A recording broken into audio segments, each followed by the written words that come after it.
এবং ঘড়িতে Google pay থাকলে সেটির মাধ্যমে সরাসরি দোকানে অথবা অনলাইনে কেনাকাটা করা যায়।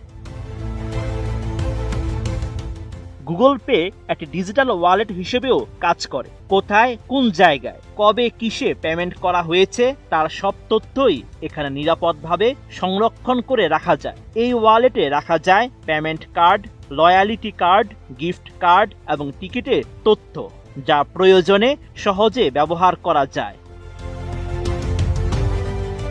এছাড়া গুগল পের মাধ্যমে নিয়ার ফিল্ড কমিউনিকেশন বা স্বল্প দূরত্বের তারবিহীন প্রযুক্তি ব্যবহার করে অর্থ আদান প্রদান করা যায়। এটি মূলত সরাসরি দোকানে গিয়ে কেনাকাটার জন্য ব্যবহৃত হয়। অন্যদিকে অনলাইনে গুগল পে মোবাইল অ্যাপস ব্যবহার করে ওয়েবসাইট থেকে সহজে কেনাকাটা করা যায়। এতে বারবার পেমেন্টের মাধ্যমে নির্বাচন করতে